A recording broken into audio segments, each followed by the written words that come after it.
que bom estarmos juntos, né, nessa noite, celebrando ao Senhor. Abra sua Bíblia comigo em Mateus, capítulo 25. É um texto muito conhecido, uma parábola.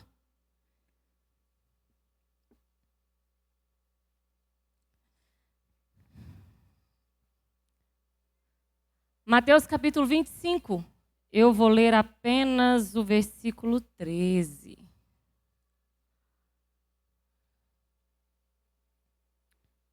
E nos diz assim: portanto, vigiai, pois não sabeis o dia, tampouco a hora, em que o Filho do Homem chegará. Amém? Vamos fechar os nossos olhos? Obrigada, Senhor, pelo que o Senhor já ministrou no nosso coração até aqui. Obrigada, Senhor, por esse momento de louvor e de adoração que nós podemos assim juntos, ó Deus, te adorar. Obrigada, Senhor, pela tua presença. Obrigada por ter nos chamado nessa noite a querer estar. Obrigado porque nós ouvimos a tua voz e nessa noite nós decidimos obedecer e aqui estamos. E queremos aprender mais a tua palavra. Que sejamos assim, ó Deus, atentos à tua doce voz. Que o Senhor Espírito Santo possa ministrar com profundidade em nossos corações. Que as nossas mentes agora estejam, ó Deus, alertas, atentas. E os nossos ouvidos também atentos à tua voz. Que não venhamos perder nada do que o Senhor já preparou para nós. Desde a tua eternidade. É a nossa oração em nome de Jesus. Amém. Amém? A igreja pode se sentar. Nós acabamos de cantar um louvor aqui, né? E quando a meia-noite chegar, é necessário estar com a chama acesa. A parábola das 10 virgens é bem conhecida. E ela nos traz ensino e despertamento todas as vezes que nós nos colocamos à disposição do Espírito Santo para isso. A palavra do Senhor, ela é viva, ela é eficaz, ela se renova em todo o tempo.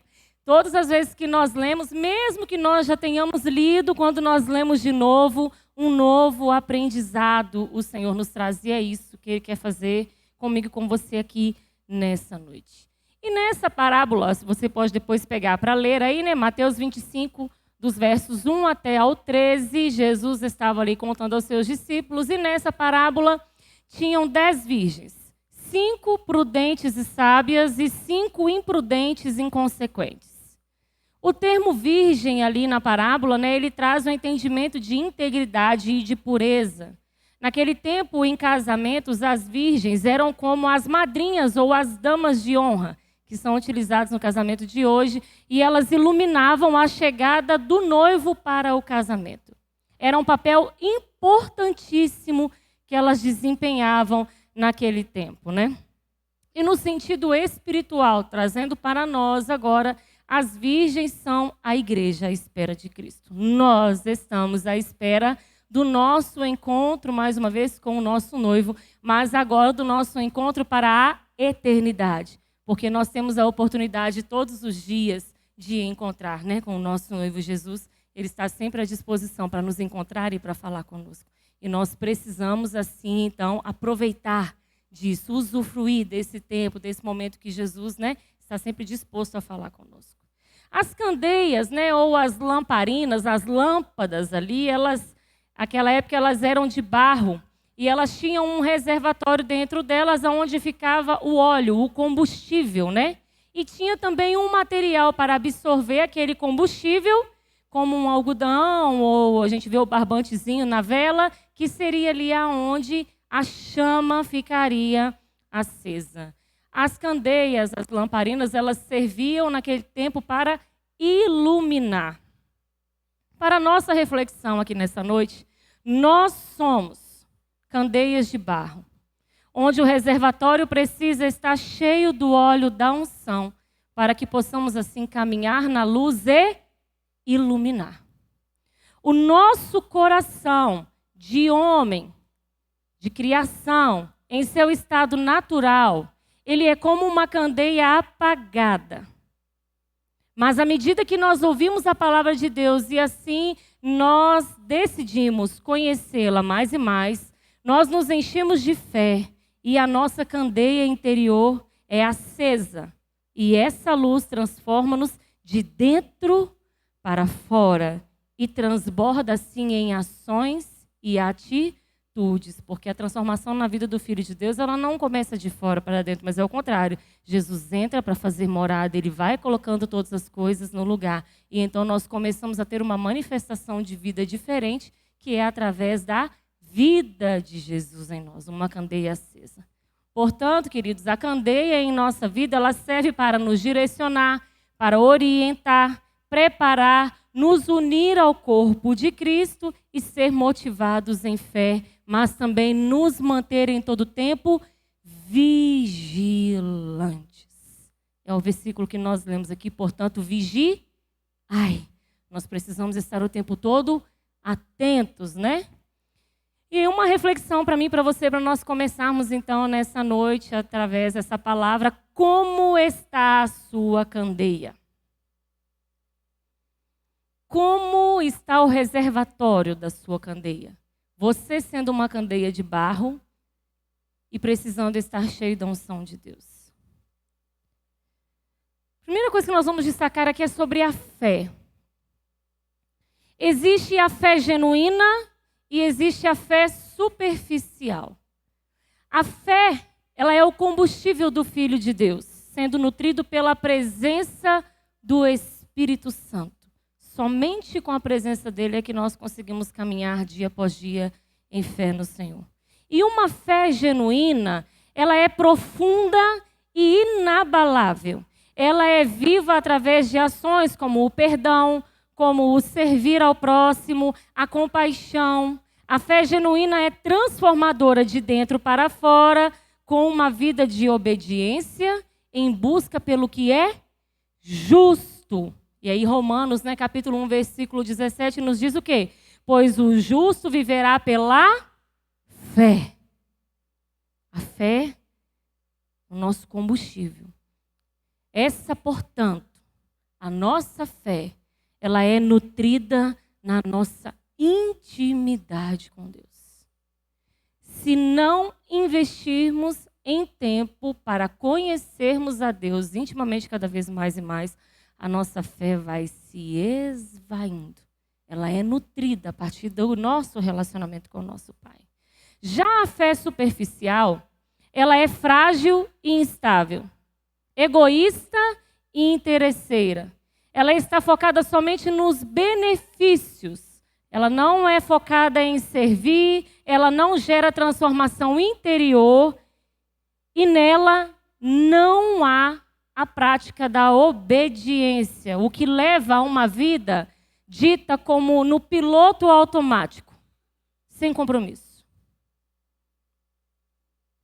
Essa é a fé superficial, de que não busca investimento em relacionamento com Deus, não busca obediência em sua palavra. Eu estou no piloto automático, eu já orei hoje, já está tudo certo. Não preciso de buscar a mais. Não, nós precisamos sempre buscar mais do Senhor. O azeite, portanto, o óleo, que é o combustível que mantém a lamparina ou a candeia acesa, é a unção do Senhor sobre nós. E aí nós estamos no ano da unção. O nosso versículo tema está em 1 João, capítulo 2, versículo 20. Quem já sabe, vamos dizer juntos. Mas vocês possuem a unção que vem do Santo e tendes conhecimento de todas as coisas. A partir do momento que nós temos uma vida de entrega ao Senhor, a presença do Espírito Santo em nós faz presente e nós temos a unção do Santo, que é o próprio Deus em nós. É a unção do Espírito Santo. E nós, queridos, somos totalmente responsáveis por manter a nossa fé genuína e inabalável. E o nosso estoque de combustível, que é o óleo da unção, transbordando para que a luz de Jesus permaneça acesa em nós. E essa luz não é uma luz que eu e você produzimos. Não é algo individual. Não é ela minha e nem é sua, mas é a luz de Cristo. É a única luz que brilha em meio à escuridão. E não há nada que fique oculto à luz, pois a luz traz tudo à tona. A luz tudo mostra. É incrível como que a gente vê, abre as cortinas da casa lá e começa a limpar para você ver. Olha para o alto, olha para uma quina, olha para outra quina, é só abrir todas as cortinas que a luz entra, você começa a achar as teias de aranha, começa a achar as poeirinhas, porque a luz, ela traz tudo à tona, nada fica escondido. E nós precisamos desse reabastecimento em nós, para que nada encontre lugar para ficar escondido em nosso coração. Mas que Jesus entre e realmente traga uma transformação profunda, com perdão, com restauração, com libertação, para que assim nós possamos ser, dia após dia, reabastecidos dessa unção. Nós precisamos de buscar isso no Senhor.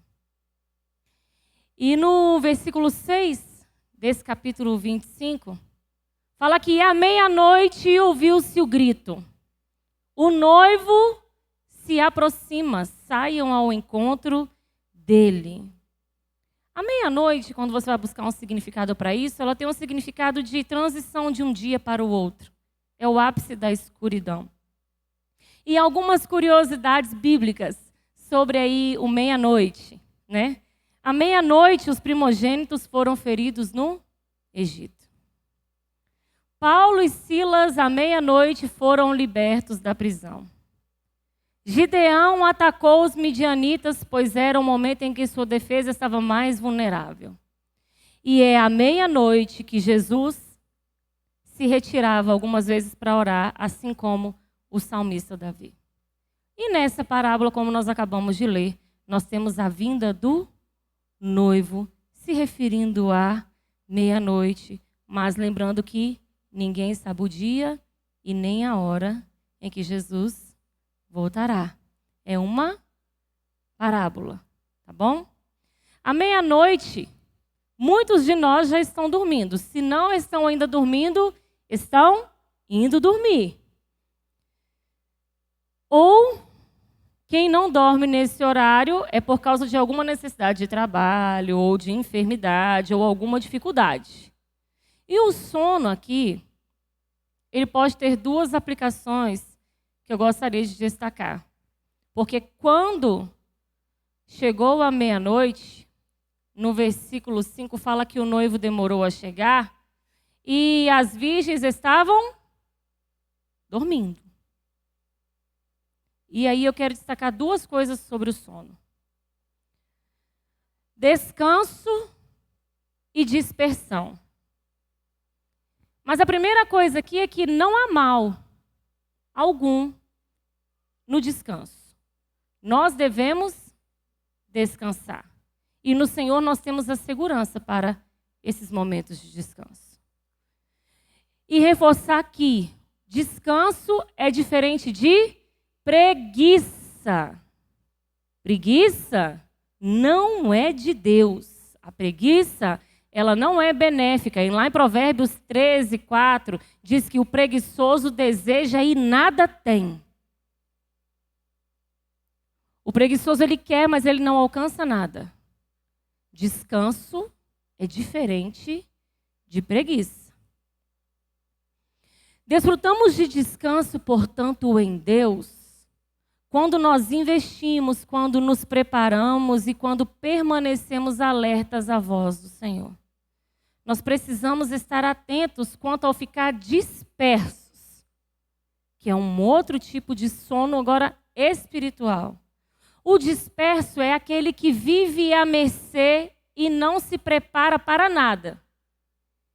Estar disperso é o mesmo que perder a conexão com o que é essencial, o que pode levar a desvios no caminho espiritual. E nessa parábola, não havia nada de mal ali no descanso das virgens. Até porque elas estavam, mesmo a palavra fala que elas estavam descansando. Mas fala também que as 10 ouviram a voz que dizia que o noivo estava chegando e logo despertaram. O problema aqui, a diferença estava em quê? Na dispersão. 5 delas prudentes, 5 delas dispersas, imprudentes. Elas achavam estar prontas para o encontro, mas faltava algo essencial. Elas tinham perdido a conexão. Algo essencial faltava e era o quê? O óleo, o combustível, para a candeia ficar acesa. E aí quando elas falam para as sábias, me dê um pouco do seu óleo para que eu possa também acender a minha, né, para a minha ficar acesa. E as 5 sábias viram para ela e falam assim, mas eu não posso isso, não, eu vou ficar sem. Relacionamento com Deus, presença do Espírito Santo, transbordamento de unção. O que você vai vivenciar de intimidade com o Espírito Santo é individual. Eu decido buscar a mais, eu decido ouvir mais, eu decido escolher mais, eu decido ir mais profundo em relacionamento, eu decido mergulhar na unção, eu decido jejuar mais, eu decido orar mais, eu escolho ler mais a Bíblia. Combustível. Isso são formas de estarmos cheios do combustível espiritual, nos mantendo cheios de fé. Mas é uma escolha e decisão pessoal. É intransferível. A gente até brinca, né? Com filho a gente brinca, né? Não adianta não, tá? Jesus voltar, não adianta me puxar pelo pé, tentar agarrado na barra da calça, não adianta nada disso. É individual, porque ele vai chamar pelo nome. Ele nos conhece pelo nome. Então a busca, ela é individual. Nós precisamos estar atentos o quê? É um descanso. Eu estou aqui, eu estou descansando, mas eu estou preparado. Eu estou investindo no meu relacionamento com Deus. Eu estou atenta à voz ou eu estou disperso? Depois eu faço. O dia foi cansativo. Eu não tive tempo.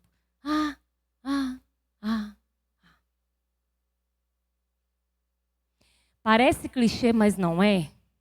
Aquela frase que diz assim, não adianta a gente tentar burlar nada com Deus, porque Deus conhece tudo. Não adianta eu falar para Deus que eu não tive tempo, não adianta falar para Deus que não deu, não adianta. A gente não vai ter argumento nenhum, porque Ele conhece tudo, Ele sabe o tempo que eu perdi rolando o dedo na tela do celular, vendo outras coisas, assistindo outras coisas, ouvindo outras coisas, que eu poderia estar investindo em tempo de relacionamento e intimidade. Então, vigiai, orai, estai atento. Sejamos prudentes. Prudentes. Porque é preciso que nós estejamos preparados. Tenho visto tanto. Eu tenho pego no celular bem menos do que eu pegava. Graças a Deus, não está dando tempo. Mas quando eu pego o meu celular para olhar, quantas pessoas morrendo jovens, com enfermidades. Como diz o outro, né, aquele negócio assim, do nada. Esses dias aqui em Vitória, né, essa semana teve uma atleta, corria nas corridas, tinha acabado de correr a corrida no domingo, quando foi no final da tarde, piripaque, pá. Pastores jovens morrendo com 30 e poucos anos, 40 anos. Estar preparado. Com fé genuína, com unção transbordante e ouvidos atentos. E aí, lá em Mateus também,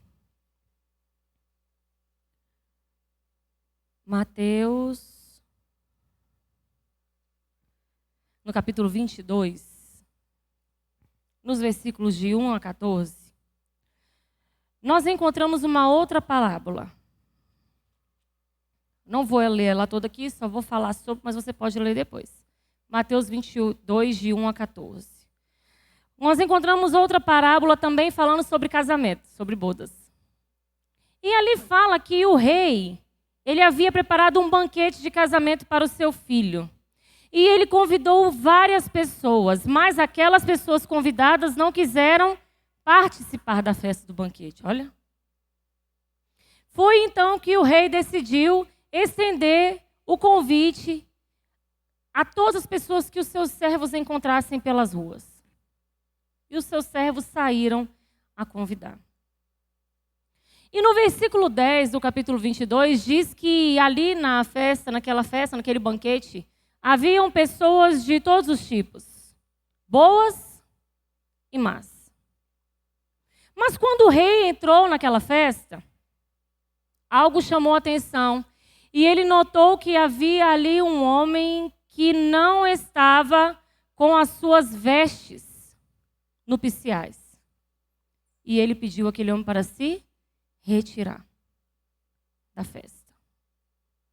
E essa parábola, ela termina com um versículo muito conhecido, no versículo 14, que diz: pois muitos são chamados, mas poucos são escolhidos. Bom, algumas lições que nós podemos juntar desta parábola com a parábola que nós iniciamos. Existe um convite para o encontro, para a festa do banquete, e esse convite é para todos. João, no capítulo 1, versículo 12, nos diz uma condição: mas a todos quantos o receberam, deu-lhes o poder de se tornar filhos de Deus. Então, olha só, o convite é para todos. O que precisa agora? Aceitar o convite. Lembra que tiveram pessoas que não aceitaram o convite e não foram? Decidiram não estar. Mas o convite é para todos. A segunda lição aqui, que para a gente estar preparado para o grande encontro, exige rendição, obediência e mudança de estado, com reconhecimento de quem Deus é e de quem nós somos. Então, olha só, exige rendição à vontade de Deus, obediência à sua palavra, às suas ordenanças, mudança de estado, de rejeitado, de pecador, para filho de Deus. E um reconhecimento de quem Deus é. Ele é soberano sobre todas as coisas. E outra lição aqui, quanto a estar preparado, é que para estar preparado, exige decisão e investimento em algo que nós já falamos aqui, em intimidade. Precisa-se de novas vestes e precisa de posicionamento de filhos de Deus. Investimento em intimidade. Foi o que nós falamos. Nós escolhemos ler mais a palavra de Deus. Nós decidimos jejuar mais. Nós decidimos orar mais. Nós decidimos participar das programações e estar unidos no corpo de Cristo, que é onde a nossa fé ela é nutrida, nossa fé genuína. Nós decidimos ir mais profunda em intimidade com Deus. Novas vestes, limpos. Ser limpos da maldade e da impureza do pecado. Precisa-se de rendição, precisa-se de humildade e de reconhecimento de que nós não somos nada.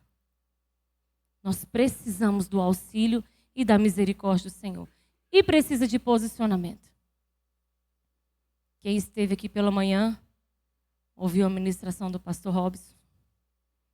As nossas atitudes, elas precisam ser condizentes com as atitudes de filhos de Deus. E isso é em todo tempo. É inegociável. Não há negociação com o que é justo para o Senhor. Porque nós corremos um sério risco de estar como as 5 imprudentes, achando que estamos prontos para o grande encontro, mas enganados, não abastecidos, para quando o noivo chamar. E isso parece uma mensagem clichêzinha, normal, mas é muito sério. E é um despertamento para mim e para você. Se o noivo chamar a mim e a você hoje, como nós estamos?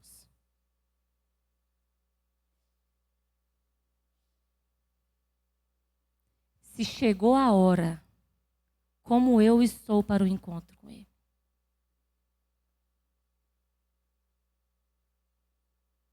Temos caminhado até aqui. Mas estamos abastecidos?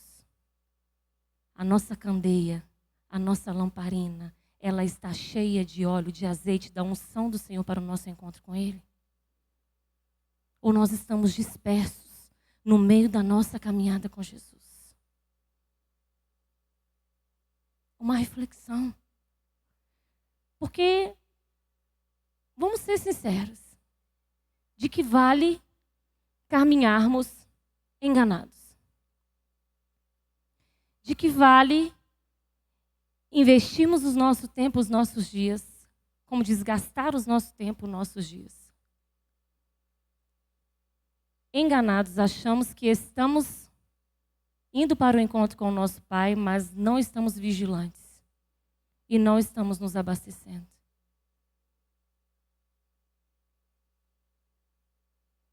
Para a gente refletir. Portanto, a candeia para brilhar, ela precisa de óleo. E o Filho de Deus, para iluminar, precisa de unção. Somente cheios de unção seremos reconhecidos pelo nosso Pai e estaremos aptos a nos encontrar com Ele. E aí eu quero falar para você, e é o que eu falo para mim todos os dias, o raso, ele não é para mim e para você. O superficial não é para mim e para você. O raso é para quem não tem intimidade e não quer desfrutar da eternidade. Ele fica ali no raso.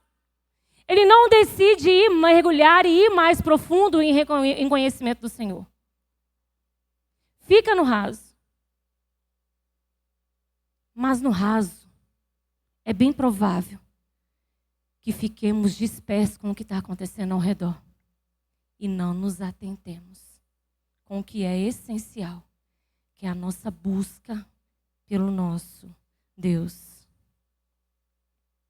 Verso 13 do capítulo 25 que nós iniciamos aqui. Portanto, vigiai, pois não sabeis o dia, tampouco a hora, que o Filho do Homem chegará. E aí, algo que o pastor Robson ministrou aqui nessa manhã e que foi como uma flecha no meu coração. Em João 16:33 fala: no mundo tereis aflições, mas tende bom ânimo. E aí, bom ânimo é o mesmo que guarda o teu coração. Fomos ministrados sobre isso. Guarda o teu coração. Provérbios, no capítulo 4. Provérbios, no capítulo 4, no versículo 23, fala sobre isso. Guarda, pois, o teu coração, pois dele depende toda a sua vida. Guardemos o nosso coração no Senhor. Guardemos o nosso coração no Senhor com uma fé genuína. Atentos para não sermos dispersos, mas para que nos venhamos estar preparados. Amém? Convido a igreja a se colocar de pé.